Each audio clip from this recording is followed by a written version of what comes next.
Na semana passada, a gente estudou junto aquela primeira parte de Marcos 6, né? Onde Jesus volta para a sua cidade natal, e aí ele fala que o profeta não tem honra na sua própria casa. Ele fala, né, quem na verdade é a família, né? Ele fala, né, fala que a sua mãe está lá, Jesus, né? Ele falou assim, cara, quem são os meus irmãos? Quem é a minha mãe? E senão aqueles que fazem a vontade do Pai, né? Jesus, logo depois disso, ele envia os seus discípulos. Então a gente vê esse preparatório nessa turnê de Jesus de Nazaré, treinando os seus discípulos. Ele os envia e os dá instruções acerca de como se portar diante do tempo que eles vão viver. Ele fala para não levar uma mochila grande, nem levar muitas coisas para que não fique pesado. Mas, na verdade, o que ele está falando assim, cara, vocês estão indo na dependência do Pai. Vocês estão indo numa missão qual eu estou enviando vocês e vocês precisam depender de mim. Porque eu sou tudo que vocês precisam, né? Então a gente viu isso, como isso se aplica nos nossos dias, essa questão de depender de Deus hoje. A gente viu, terminou uma sessão extremamente bizarra, né? De uma dança sensual, de um governador, um político poderoso, bêbado, falando um monte de coisa. E o resultado final é que ele oferece um monte de coisa qual ele não tinha nem poder e nem autoridade para oferecer como metade do seu reino. Ninguém oferece metade de um reino que não tem, né? E aí, então, o resultado é que a cabeça do profeta, né, João, aparece num prato de forma muito bizarra. E a gente viu que João, ele era um cara incrível. E a preocupação dele era em agradar ao Senhor. A sua mensagem, ela nunca foi diluída por imparcialidade ou por questão de se favorecer ou parecer legal com alguém. Não, ele vai diante de alguém poderoso. Ele fala assim, a pessoa com quem você está vivendo não é a sua esposa, está errado. Esposa do seu irmão. Fala que Herodes ouvia João e ele ficava perplexo porque ele via que ele era um homem justo e santo. Gostava de ouvi-lo, mas isso não foi o suficiente para não cumprir com o que ele falou diante daquele cenário, daquela dança e daquela festa, né? E aí então a gente começa essa nova sessão.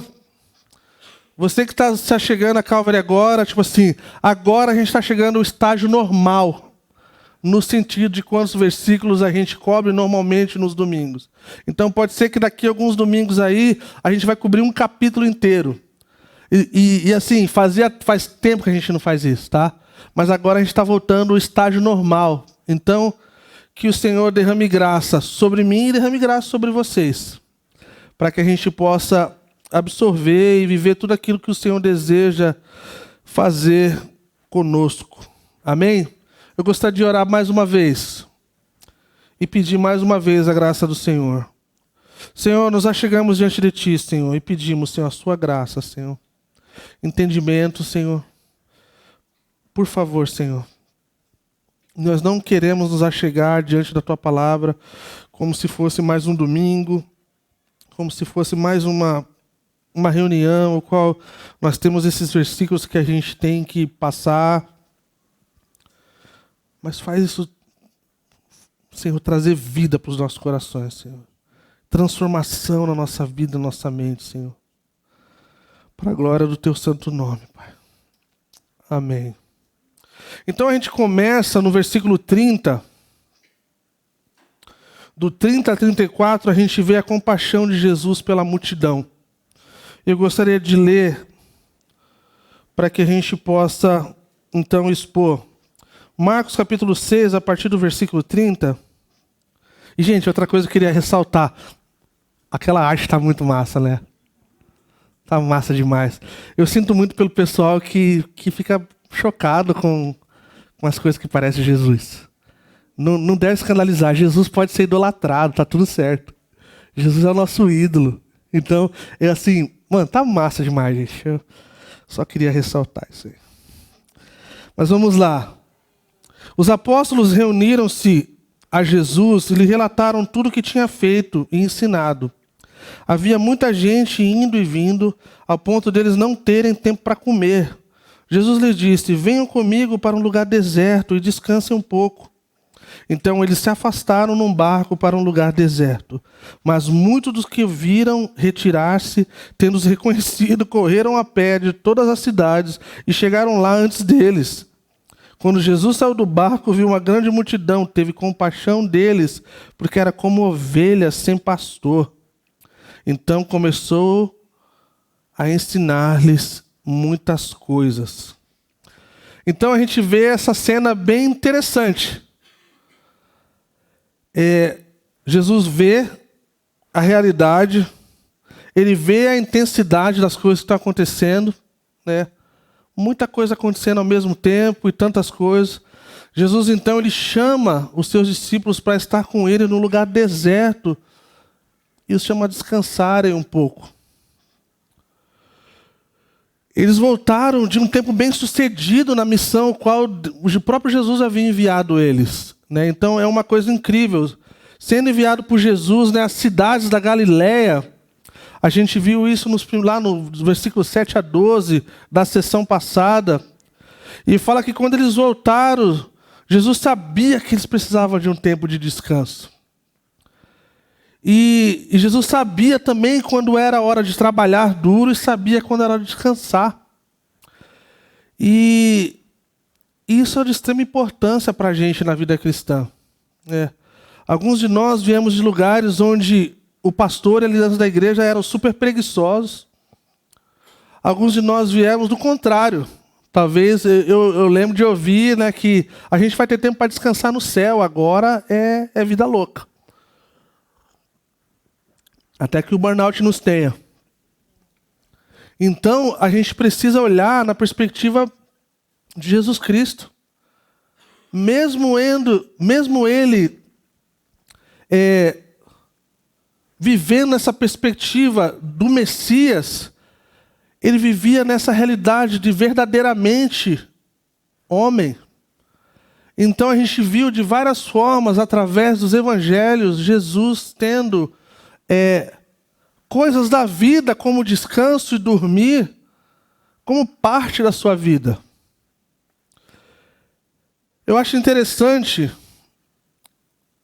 essa questão de depois de os discípulos voltarem de um tempo bem sucedido, eles relatarem tudo para o Senhor. Isso mostra uma coisa incrível, porque eles tinham uma consciência de que ele era o Salvador e o Messias, mas ao mesmo tempo eles tinham essa consciência de que ele era o nosso líder. E Jesus, eu queria te contar o que aconteceu, cara. A gente foi ali, a gente foi naquela casa, aquela casa recebeu a gente bem, aquela outra casa não recebeu a gente bem. E me lembra muito de viagens missionárias. Viagens missionárias são incríveis, porque a gente conta coisas que não fazem parte da nossa vida diária e rotina. E é tão interessante como Jesus, o Billy Graham falava, né, que as boas novas de Jesus, as coisas relacionadas acerca de Jesus, elas são mais atuais do que o jornal do próximo dia. E é interessante que nesses 2 primeiros versículos, existe um termo no aspecto missionário, de uma viagem missionária, de um viver missionário, que é essa questão de relatar as coisas qual foram vividas. Existe um termo chamado debrief, que nós não temos uma palavra em português equivalente. O mais perto seria uma avaliação, mas não é avaliação, é algo diferente. É onde a gente lida com as nossas emoções. Essa é a realidade. Seja elas boas ou ruins. Isso para mim, quando eu parei para pensar, eu falei assim, cara, a gente estava acostumado a fazer isso quando a gente ia para um monte de lugar. Teve épocas quando a gente trabalhava na Tailândia, no Camboja, a gente lidava com coisas extremamente pesadas de exploração sexual, de lidar com pessoas sendo exploradas em bares e zonas de prostituição, e quando nós passávamos horas conversando com mulheres e pessoas que estavam naquela realidade, o que cabia a nós toda vez que nós nos reuníamos de volta, nós tínhamos esse tempo de relatar, para que o nosso coração fosse liberado. E a nossa oração era sempre assim: Senhor, que o Senhor guarde as coisas que é importante, que a gente precisa guardar, e que o Senhor tire todas as coisas que não são necessárias, coisas que a gente viu, coisas que a gente ouviu, coisas que a gente mexeu com a gente, para que a gente possa continuar te servindo. Então eu fico imaginando, né, na nossa imaginação, que tipo de coisa que Jesus ouviu daqueles discípulos. Teve alguma outra ocasião que eles tomaram um pau no endemoniado. Então imagina tipo, eles voltando: pô, Jesus, a gente foi no maior fé, cara, chegamos lá, pum, tomamos um pau. E aí Jesus tipo assim: puxa caramba, faltou algumas coisas aí no manual. Então, vamos lá de novo.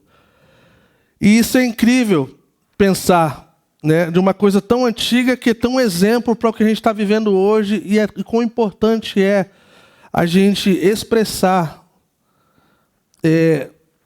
as coisas que a gente está vivendo, as coisas que não tem mexido com a gente, as coisas que, né, nos fazem bem, nos fazem ruim. Poder ter isso é uma coisa incrível, né? Então a gente vê Jesus, ele apontando para essa questão do descanso. O descanso é uma coisa incrível. O descanso é necessário para todo ser humano. Para quem trabalha de forma dura, mais ainda. Uma coisa interessante no aspecto pastoral, gente, e talvez isso é muito difícil para a igreja entender,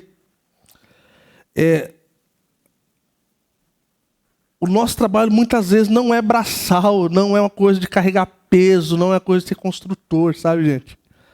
Mas as nossas emoções, elas estão a milhão no final de semana, gente.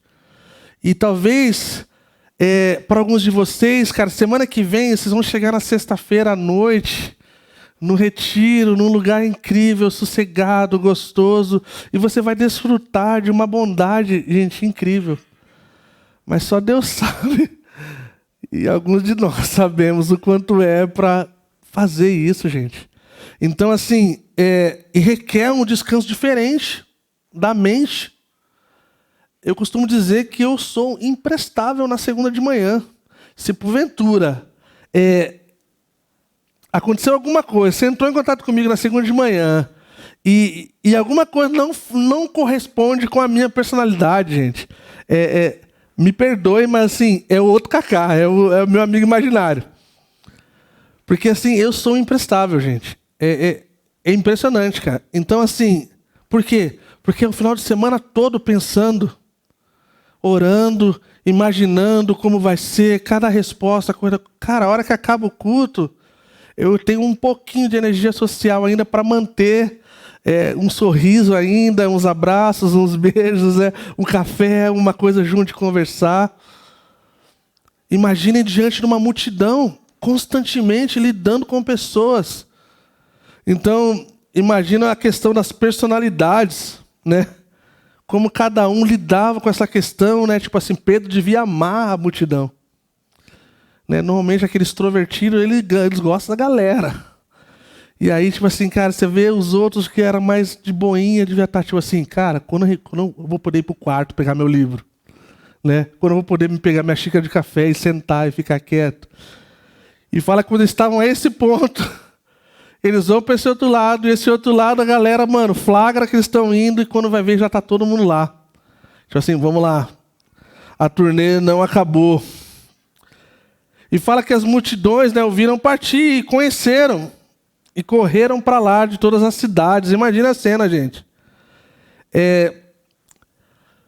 De forma sutil, parece que talvez as multidões, elas não eram as mais agradáveis. Talvez os discípulos estavam tipo assim, mano, essa galera tá me deixando meio nervoso, cara. Tipo assim, E aí dá para entender. Dá para entender um pouquinho quando a gente pensa um pouquinho acerca disso. E aí então a gente vai ver diante disso a resposta dos discípulos e a resposta de Jesus.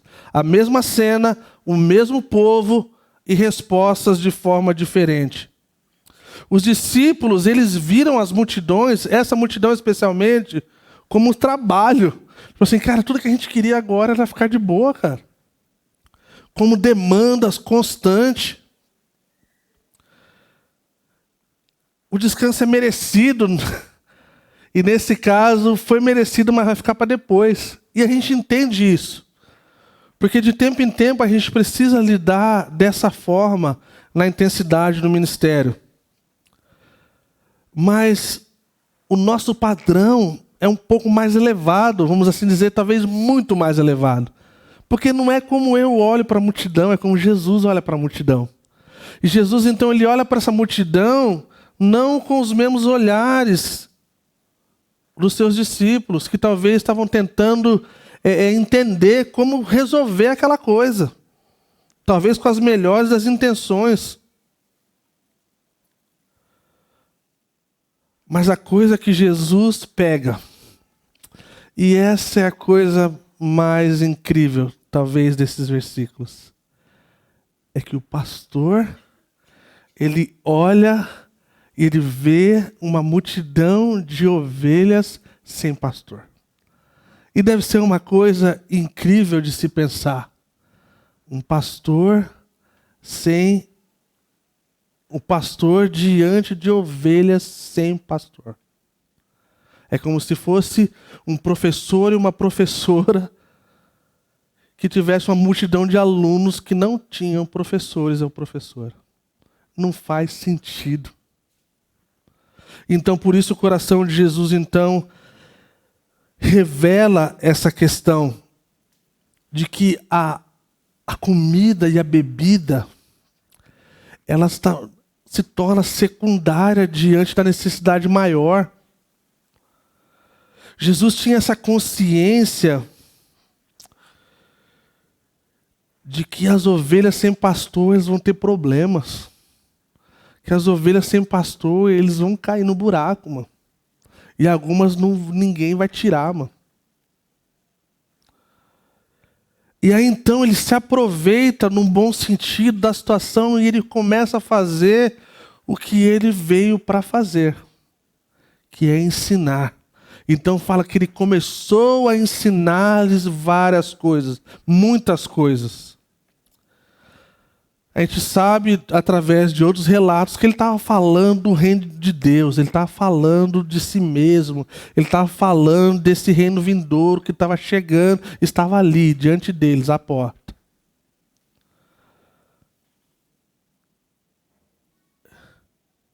Jesus era um mestre sem igual. Um professor, um rabi como nenhum outro. As multidões amavam sentar e ouvir a sua voz e os seus ensinamentos.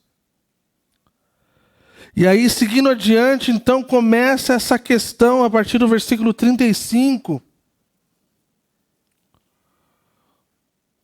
Fala que já era tarde. E aí os seus discípulos aproximaram dele e disseram: este é um lugar deserto. Jesus, a gente está numa quebrada. Cara, negócio deserto, cara, vai escurecer, vai dar ruim, não tem para onde ir, vamos lá. Vamos dar uma força para o Senhor aqui. É como se o Senhor não soubesse. E já é tarde, manda embora o povo para que possa ir aos campos e povoados vizinhos, comprar algo para comer. E aí, então a gente se depara com essa realidade. Uma pergunta por observação e aplicação ao mesmo tempo, assim, como a gente lidaria com essa questão, gente? É fácil a gente julgar os discípulos, né? Mas às vezes, por menos, não precisa nem ser uma multidão, é 1, 2, 3, gente. Eu digo assim, cara, e a gente já está pronto para mandar embora, né? Seja a nossa casa, seja onde for, seja como for, essa realidade de compaixão é uma coisa que a gente tem como aprender e sempre aprender acerca de Jesus. Eu não acho que os discípulos estavam sendo maldosos. Eu acho que eles estavam lidando com a realidade. Olhando da logística da coisa e falando assim, cara, isso aqui... Porque lá na frente eles vão citar até o valor, mais ou menos, de como de quanto gastaria para poder alimentar essa galera toda. Então, assim, eu acho que eles estavam juntando as cabeças ali, pensando, cara, você que manja de grana ali, cara, ô Judas, fala aí, mano, quanto mais ou menos vai gastar com essa galera aí? Cara, 5 mil, cara, vai ser espeto pra caramba. E aí, tipo assim, mano, não vai dar, não vai ter espeto suficiente, cara. E o outro, tipo assim, cara, mas e os Airbnb também não tem o suficiente? Cara, manda a galera embora, cara. E aí, então, a gente se depara com o tema de hoje.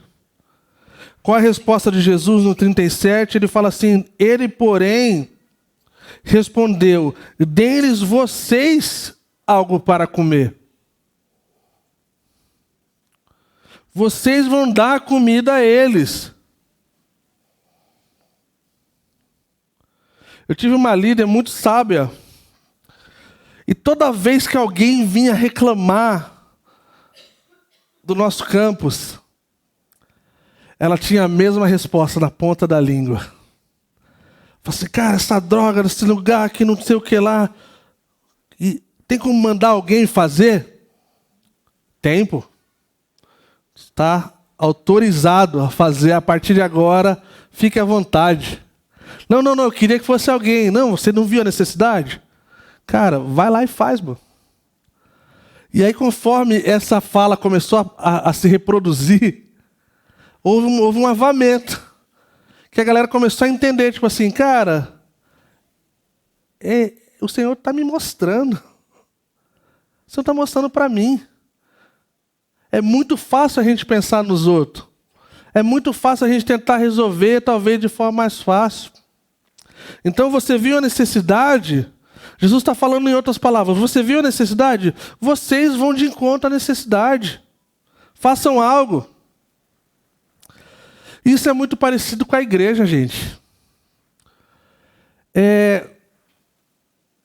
Por incrível que pareça, a Calvary ainda é muito melhor. Eu falo isso sem demagogia e sem orgulho, no sentido de que não há uma supervalorização dos ministérios da Calvary. Pelo contrário, eu costumo dizer de forma assim, até tipo assim, meio triste e chorindo, que o louvor da Calvary não é o mais cobiçado das outras igrejas, cara. A galera sai na porrada para entrar no louvor de outras igrejas, cara.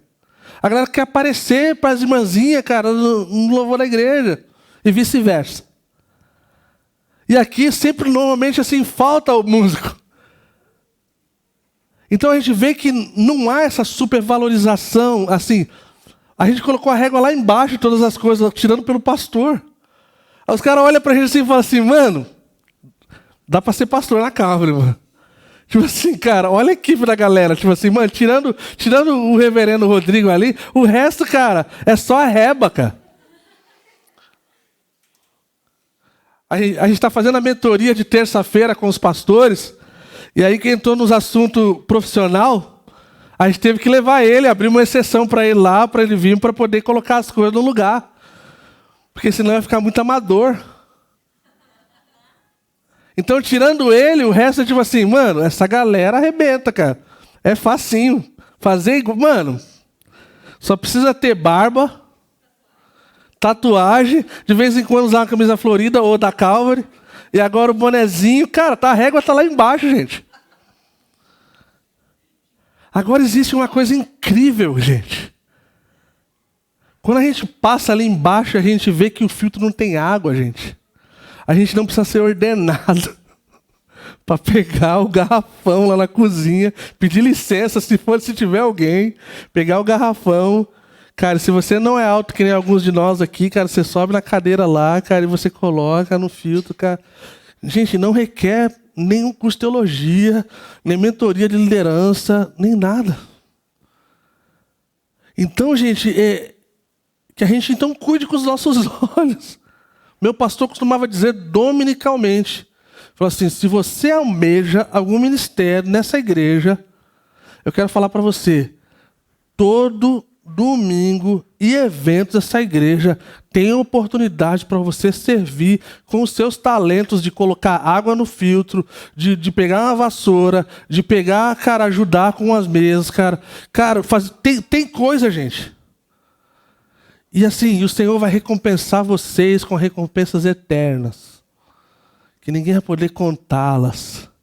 Mas esse é o começo de todas as coisas, gente. Então, da próxima vez, quando você vê alguma coisa, fala assim, foi falado no domingo que pode fazer.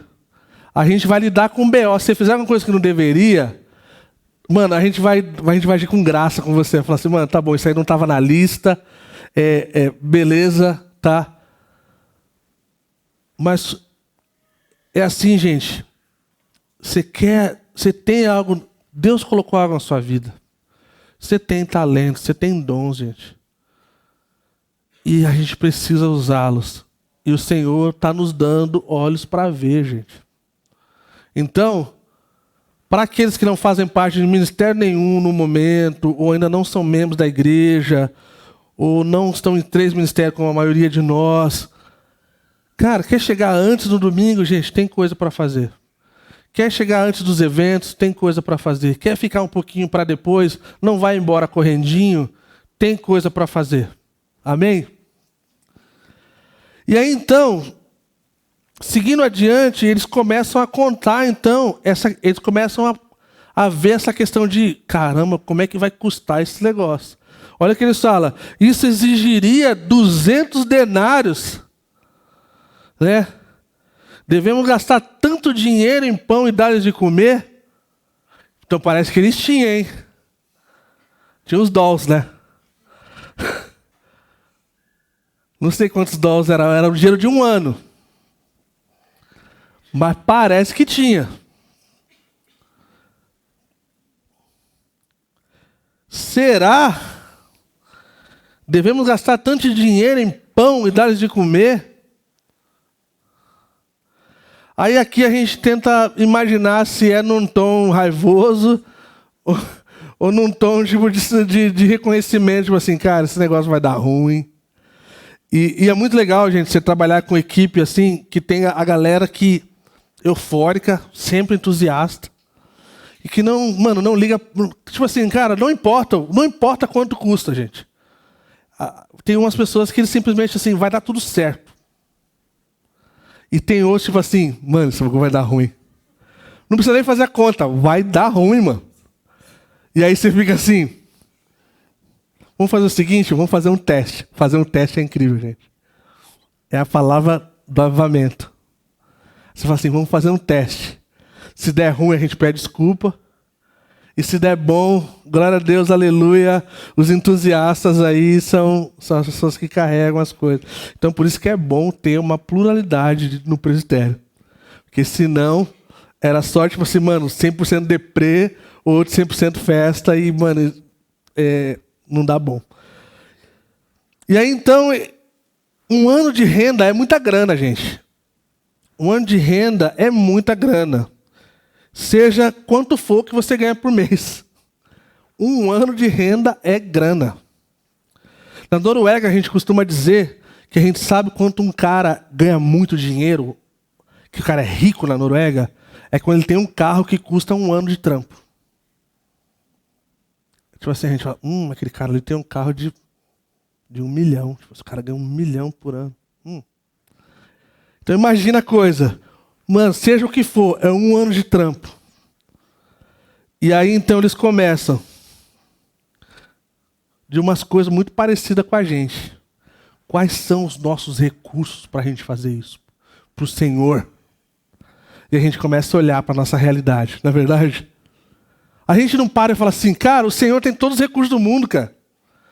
O Senhor, cara, ele é dono dos dólares, é dono dos reais, cara, é dono de tudo, cara.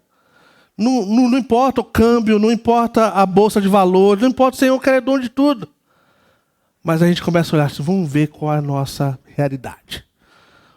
Cara, um ano de grana, hein? Então a gente começa da mesma forma, a gente fala assim, eu não posso fazer isso, eu não tenho aquilo, eu não tenho os dons, eu não tenho dinheiro, eu não tenho capacidade nem emocional de lidar com isso aqui é loucura. Olha isso aqui, cara, não, mas esse Cacá é doido, que não sei o que lá, ele só fica inventando coisa. E aí, tipo assim, cara, e aí a gente tem que juntar aí com essas equipes, e aí, cara, mano, nossa, é tenso. Quando a gente parar, por um instante, fala assim, cara, se o Senhor estiver nessa parada, mano, Se o Senhor quiser fazer isso, cara, tem alguma coisa que é capaz de impedir Ele? Tem alguma coisa impossível para Ele? Tem alguma coisa que para Ele vai pensar assim, puxa, isso aí, se o dólar tivesse um pouquinho mais baixo, dá para fazer. Agora esse aí não dá não. Então, mesmo nessa fase de um deserto financeiro que a gente está vivendo com o Calvary Curitiba, desde o começo eu falei e eu volto a dizer que jamais é uma coisa que eu aprendi em Jocum e ninguém nunca vai tirar isso de... Você pode tirar a gente da Jocum, a Jocum não sai da gente. É que a gente não é controlado por dinheiro. Que dinheiro não é o nosso Senhor. Que Ele não dita as regras do que a gente pode fazer ou não pode fazer para o Senhor. Amém? Então, assim, Ele é a fonte de todas as bênçãos. Se você não gosta de hino, volta para o hino lá, gente. Se convertam e volta da fonte és tu de toda a bênção. E aí você vai ouvir aquelas coisas lindas de um hino cristocêntrico, nos lembrando de que o Senhor é a nossa fonte, que jorra sem fim, que está sempre fluindo e sempre vindo em nossa direção. E é razoável pensar que tem coisa que é muita loucura para a gente. Então imagina para os discípulos, eles viram tantas coisas radicais, mas parece que tipo assim, sabe quando você passa de fase no videogame? E aí você vai ficando mais difícil, tipo assim, Jesus, essa daqui eu entendi. Agora vamos lá, passou de fase. E aí era tipo assim, um outro, aí depois vira 1.000, depois vira 2.000, depois fica 5.000, cara. Até chegar no chefão lá da última fase, cara, é muita coisa para aprender. E aí eles continuam. 38. Perguntou ele, quantos pães vocês têm? Verifiquem.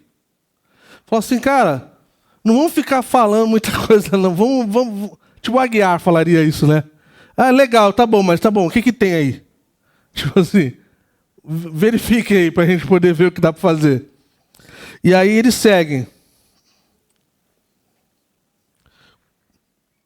Quando ficarem sabendo, disseram 5 pães e 2 peixes. Aí eu acho que a depressão bateu. Porque tipo assim, antes não tinha noção de nada. Agora tem, tipo assim, 5 pães, 2 peixinhos, 5.000, tipo, multidão. Ixi, agora lascou mesmo. Às vezes é melhor não saber. E aí então, a gente vê uma coisa incrível dessa parceria do Senhor com o seu povo.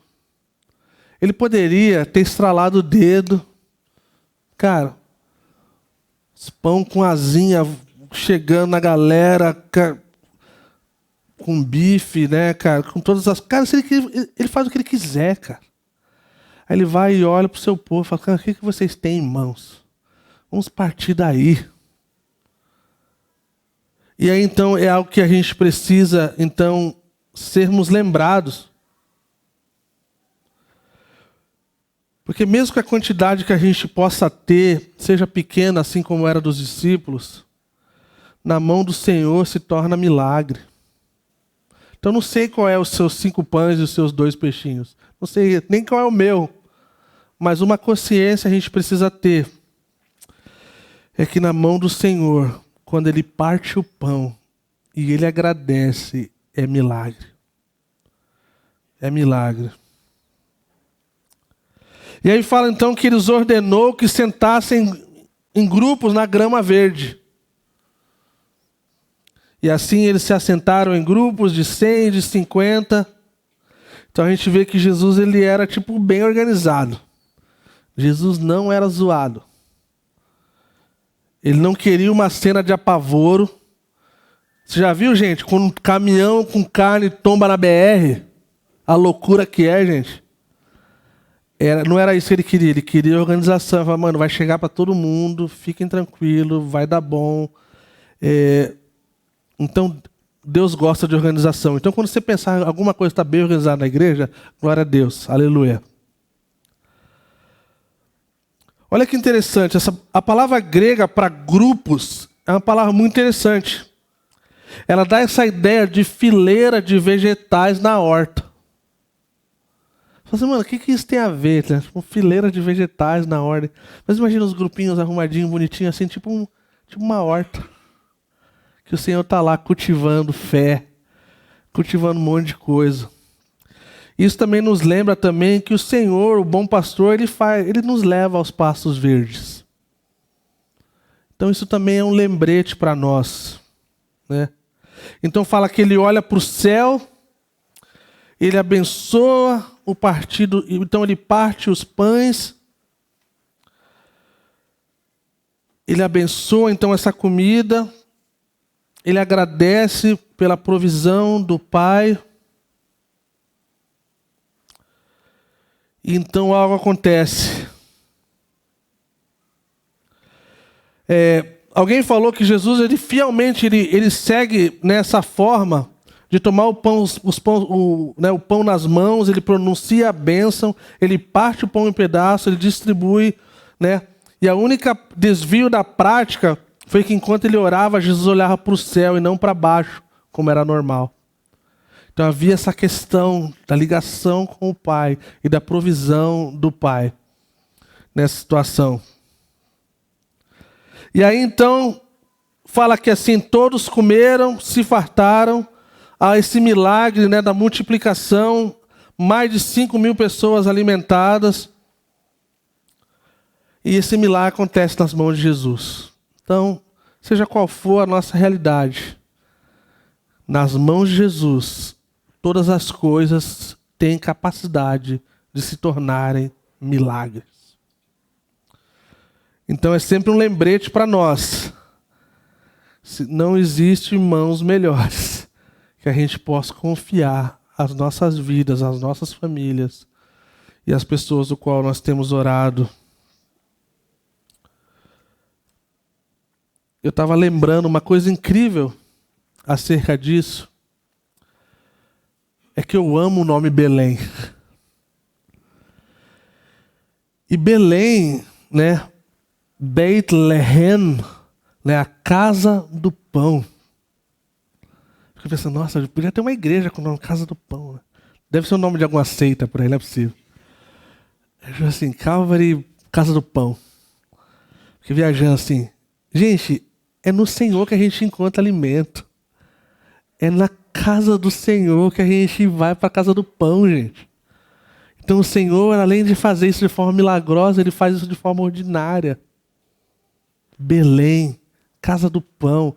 Nunca vai haver, nunca haverá, gente, um domingo que eu e você vamos chegar a esse lugar e vai faltar pão, gente. Nunca. A padaria do Senhor nunca vai fechar. Ela está sempre disponível para nós. Amém? Ele fala que eles pegaram esses 12 cestos cheios de pedaços e de peixes. Uma coisa interessante acerca disso, dá para ensinar para as crianças, né? Que o Senhor é tão organizado que até com o desperdício Ele lida. Né? Não é para jogar fora, não é para estragar. Vamos ver o que dá para fazer com esse negócio aqui.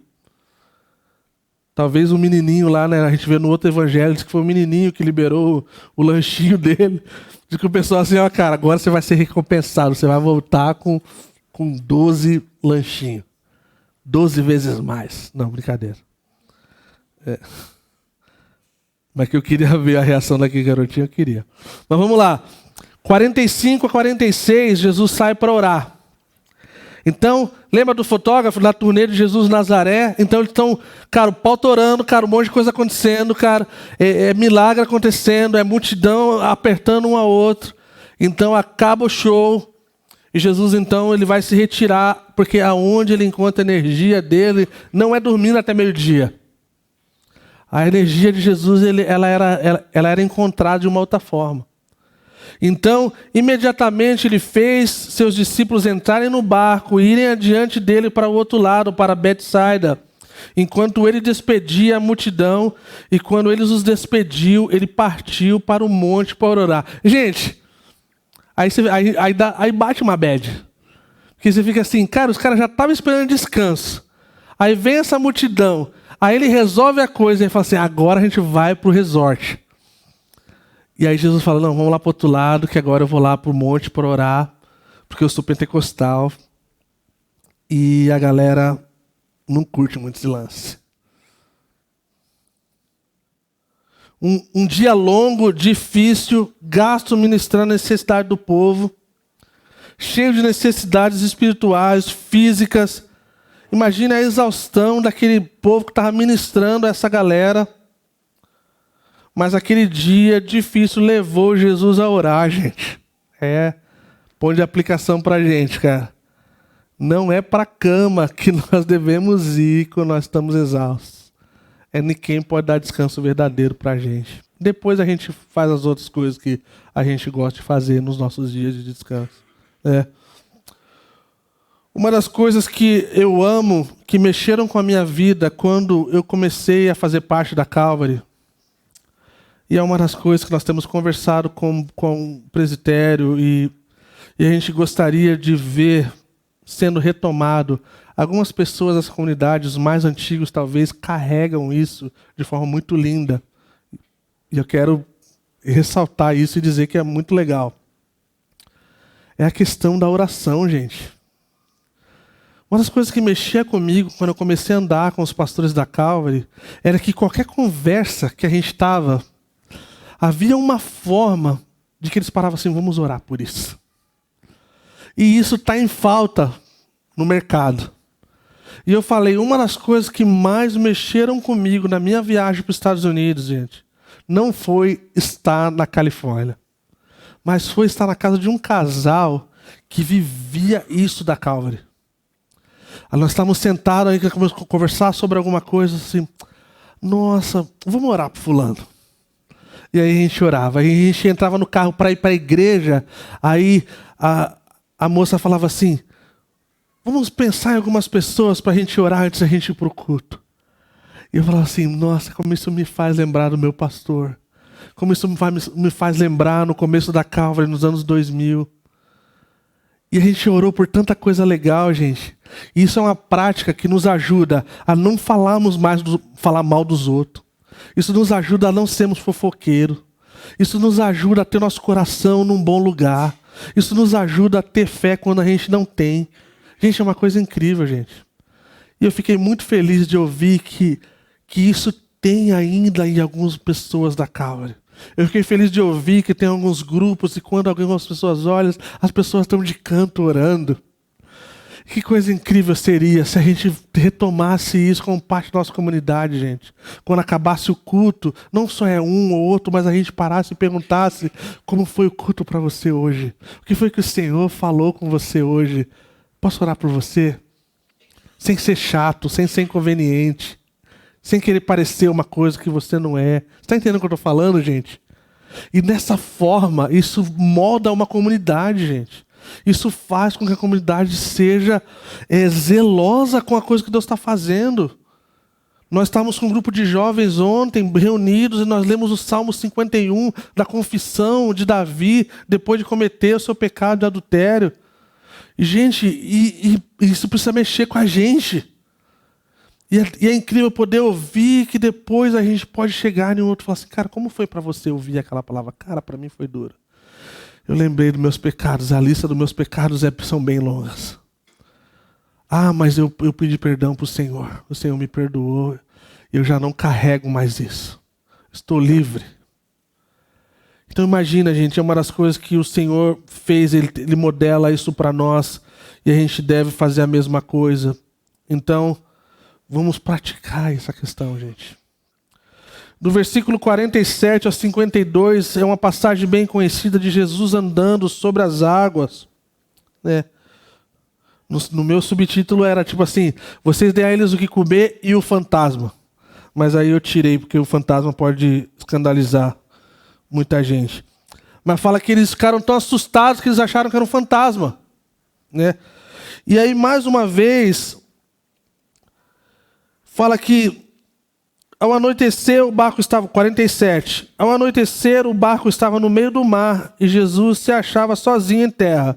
Ele viu os discípulos remando com dificuldade porque o vento soprava contra eles. Alta madrugada. Jesus dirigiu-se a eles andando sobre o mar. E estava já ao ponto de passar por eles quando o viram andando sobre o mar e pensaram que fosse um fantasma. Dava para ter o subtítulo fantasma.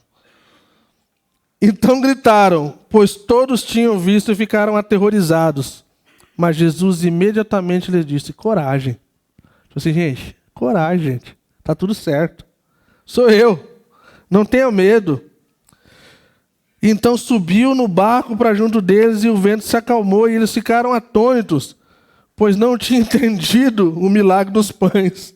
Tipo assim, ó, vocês não entenderam isso aqui? Vai ter uma outra oportunidade. Tá bom, tá tranquilo. O coração deles estava endurecido. Depois de atravessarem o mar, chegaram a Genezaré e ali amarraram o barco. Logo que desembarcaram, o povo reconheceu Jesus. Para um instante. Gente, se você pensa que milagre é o suficiente para amolecer o coração de um ser humano terrível, pecador, gente. Isso aqui nos mostra que, não, mano, 5.000 pessoas alimentadas, gente. Com 5 pães e 2 peixinhos ali, ó, abriu uma latinha, mano, virou um monte de... E aí a galera tá com coração duro. Eu fico imaginando, mano, como é que dá para ficar com coração duro, gente? Isso nos mostra, gente, que o que a gente mais precisa não é de milagre. As pessoas ficam falando mal da igreja. Por que a igreja não cura que nem no livro de Atos? Por que a igreja não é que nem antes? Que não sei o que ela... Cara, o que esse povo, o que eu e você precisamos, o que essa geração precisa, gente, é de Jesus Cristo, cara. Ele não é o santo milagreiro, é aquele que deu a vida, cara. É aquele que caminhou uma vida reta, cara. É aquele que viveu, que veio, nasceu, cresceu, morreu na cruz, ressuscitou ao 3º dia e vai voltar para nos buscar. É isso que deve mexer o coração do povo, gente. Porque as outras coisas já não tem mais coisa que precisava acontecer. E aí então Jesus está lá andando sobre as águas. Eles pensam que é um fantasma. Jesus lida com o coração deles mais uma vez, dando uma oportunidade. E então o coração é revelado. O coração é revelado, gente.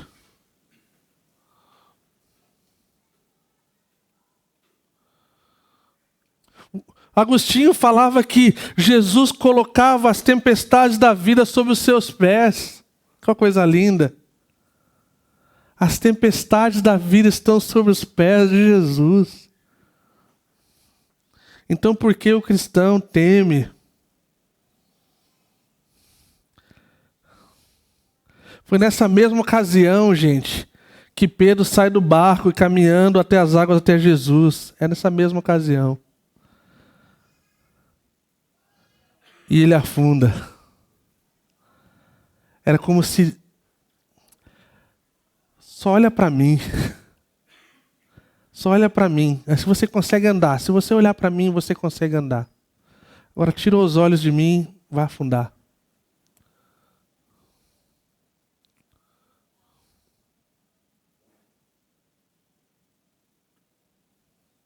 Alguém disse de forma muito humana e me faz pensar que Marcos não fala dessa questão de Pedro, talvez porque Pedro não gostasse de contar essa história. E lembrando que o Evangelho de Marcos vem na perspectiva de Pedro. Interessante, não é? Ninguém gosta de se exaltar das suas fraquezas, das suas fragilidades, das lições que a gente aprende de forma que é dura para nós. Não é verdade? Mas que a gente possa ser lembrado, gente. Todas as nossas dificuldades, os nossos piores medos e tempestades e circunstâncias, eles têm um lugar exato debaixo dos pés de Jesus. E ali está seguro. As ondas obedecem. O mar obedece. E aí então a gente se maravilha como os discípulos. Quem é esse? No outro evangelho fala, quem é esse que até o mar obedece?